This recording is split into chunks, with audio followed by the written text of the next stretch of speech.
So one of the things I get asked my opinion on the most frequently in all of college football is the transfer portal. And even though the portal is officially closed right now, that doesn't mean the mania is gone. Given there's a rule that there's a 30-day window that opens up when a coach leaves a team, there's a lot of movement happening in the transfer portal right now. And the Oklahoma Sooners are a team that look to take advantage. And today, we need to talk about OU pushing for some major targets in the transfer portal and how they would be massive wins for the Sooners. But before we can, as always, y'all know the drill. I have got to hear from you. Hop down to the comments. Give me a Y for yes or an N for no. Do you believe the Sooners are going to do more work in the transfer portal? And let me know what you think. If you're new to the channel, be sure to subscribe. Hit that bell notification as I do constant college football content. You don't want to miss any of it. And if you enjoyed the content, be sure to like and comment down below. But having said all that, let's jump right into this. And what a year it's already started out as. 2024 is not short on drama and intrigue in college football, from Nick Saban retiring to the ripple effects that took place thereafter, from coaches leaving, taking other jobs, and then opening up their roster to a 30-day transfer portal window, a window that several teams across college football have looked to take advantage of, including the Oklahoma Sooners. And today, whenever we're talking about Oklahoma in relation to this new 30-day window in the transfer portal, I think a lot of Sooner fans are looking specifically at that offensive line. And this is a conversation we've had multiple times here on the channel, that right now, if you're an Oklahoma fan, I think it's a logical question to have and to be curious about what your offensive line is going to look like going into 2024. It's a unit that you have to replace a lot of bodies on. Now, luckily for Oklahoma, you have Bill Bedenbaugh. And anytime we talk about the Oklahoma offensive line, that's a point I have got to get out. Because Bill Bedenbaugh is one of the best coaches in all of college football. Certainly one of the best offensive line coaches in the nation. And if he has to do a rebuild, you hang your hat on what he has done previously. You expect him to get it right because he's gotten it right so many times before. And even further from that, OU did a good job both in recruiting and in the transfer portal thus far at acquiring offensive line targets. For instance, Eugene Brooks is a guy that showed out during the All-American game and has been rising up boards, and he is going to be a very talented prospect. But we need to turn our attention to two names in the transfer portal that Oklahoma could be zeroing in on.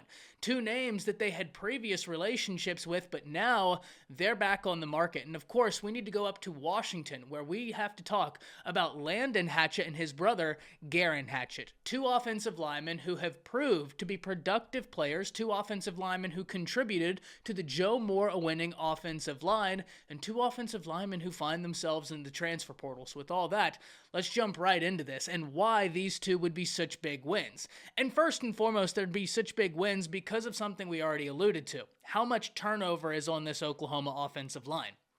Whenever you have that much turnover, there are going to be questions that arise. That much is natural, especially whenever you look at the situation and not only are you breaking in an entirely new offensive line, you're moving on from Dylan Gabriel to Jackson Arnold. He got some play in the bowl game, but now it's his first time being the guy for a full season. Very talented, and you have a new offensive coordinator. So offensively for Oklahoma, there's a lot of new. And the way you find success in college football, certainly in the SEC, is by strong trench play. And for OU, that's an area that they must address, and they've done all they can thus far to address it via the transfer portal, via recruiting. If we look in the transfer portal, OU has already pulled 3 offensive linemen via the portal and look to continue adding in. Now, whenever we're talking about Landon Hatchet, this is a kid that has both eligibility left and a lot of it and experience. And that's an intersection that you don't see too frequently with offensive linemen in the transfer portal. It's tough getting an offensive lineman that has true starting experience, even tougher to get an offensive lineman that has true starting experience and a ton of eligibility left, but that's what makes Landon Hatchet such an intriguing prospect. And I think there's a principled argument to make that if it wasn't for the coaching movement, he would never even enter the transfer portal. He would have continued his time at Washington with his brother, and they'd have gone on their merry way. But this is the new era we're in college football, and this coaching movement causes player movement.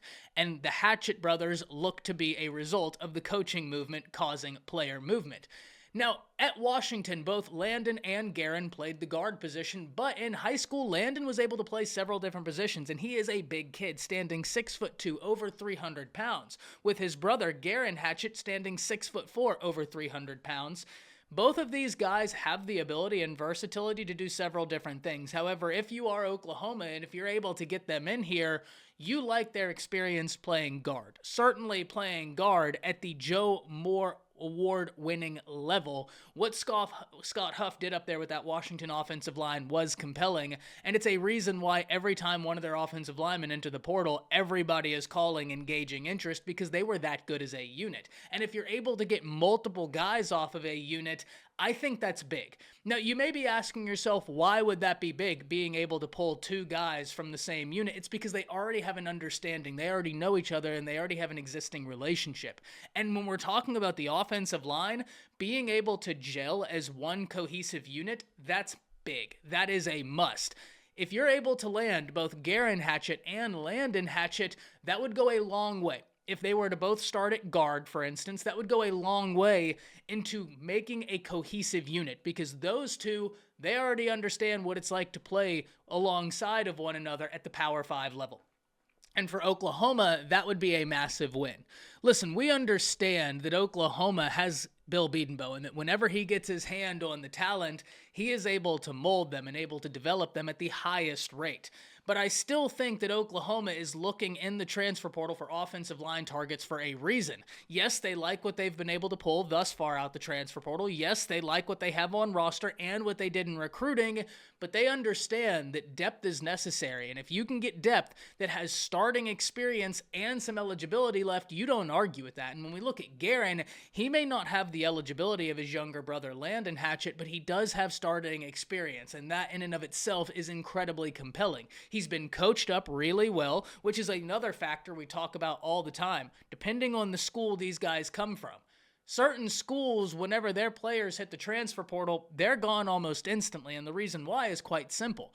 Because the schools that are calling, no, you have been working with superb coaching, and that makes you an intriguing prospect. Well, any offensive lineman coming from Washington has worked with Scott Huff, and we know what he just did, putting together that offensive line and how successful they were, where they only allowed 12 sacks all year, which is incredible. So this is something OU fans everywhere are going to be watching. I think if I polled OU fans, the overwhelming majority of fans would say their largest questions lie along the offensive line, and I think that's completely reasonable. But if they are able to get these two big wins, it would go a long way into helping solve some of those questions, to help answer some of those questions, and I can't wait to see what happens next. But you already know, I can't wait to hear from you. Hop down to the comments, let me know what you think. That's it. See ya.